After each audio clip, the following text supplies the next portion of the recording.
I had 2 auditions for Steve Vai. One of them was in 1996 against one other guy, and I didn't get it.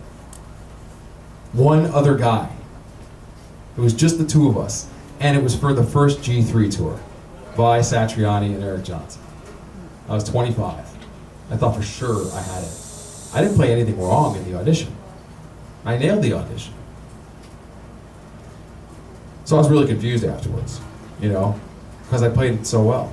But it was afterwards that I kind of, you know, many years after, when I got a little bit more age and experience under my belt, that I kind of had an epiphany as to what it was that I was doing in the audition that maybe tipped the scales to the other guy.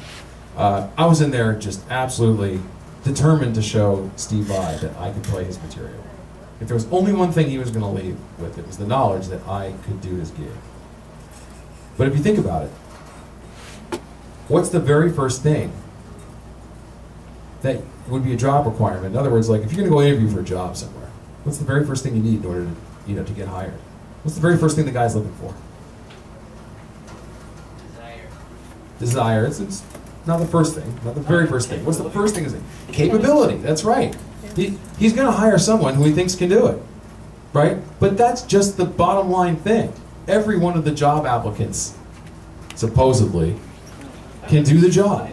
And that's the thing that we forget, I think, in auditions, is that, you know, we're in there, you know, especially with a high stress deal like a Steve Vai audition, thinking, oh my God, I got to show him that I can do it. He's not going to hire you if you can't, you know? But because my identity was so wrapped up personally, and I was so invested in that kind of like, I needed to show him that I can do it, well, that's who I was when I showed up. And I showed him that I could do it. And I was projecting that, as opposed to projecting someone who was confident that he could do it and was listening and was playing with him. I was playing more at Steve than I was with him. It wasn't like I was out of time or anything like that, you know? I played fine, but my being was all off. That's the weird thing. So when I realized that, I was just like, oh man, I wish I knew that when I was 25. Anyway, I had another chance to do it when I was 36.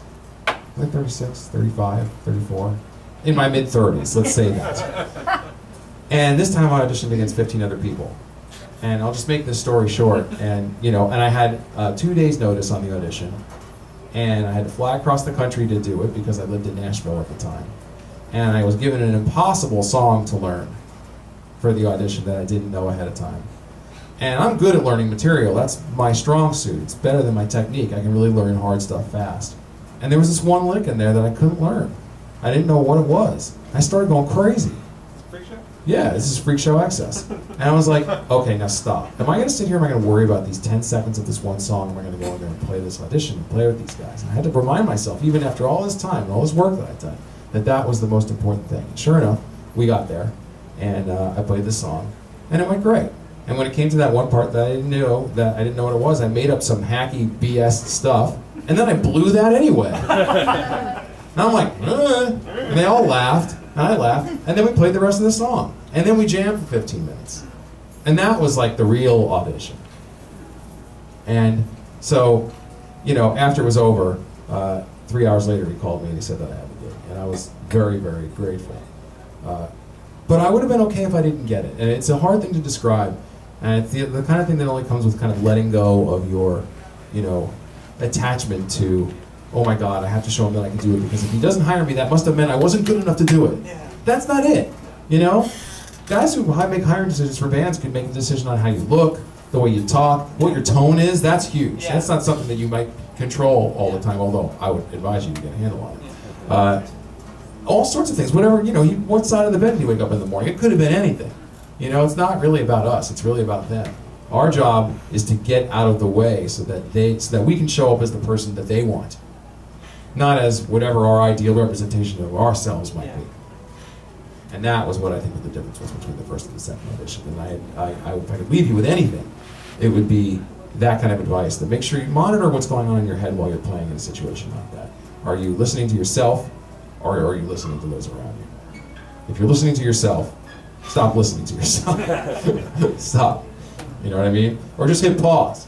That conversation will be there when you're done. Okay?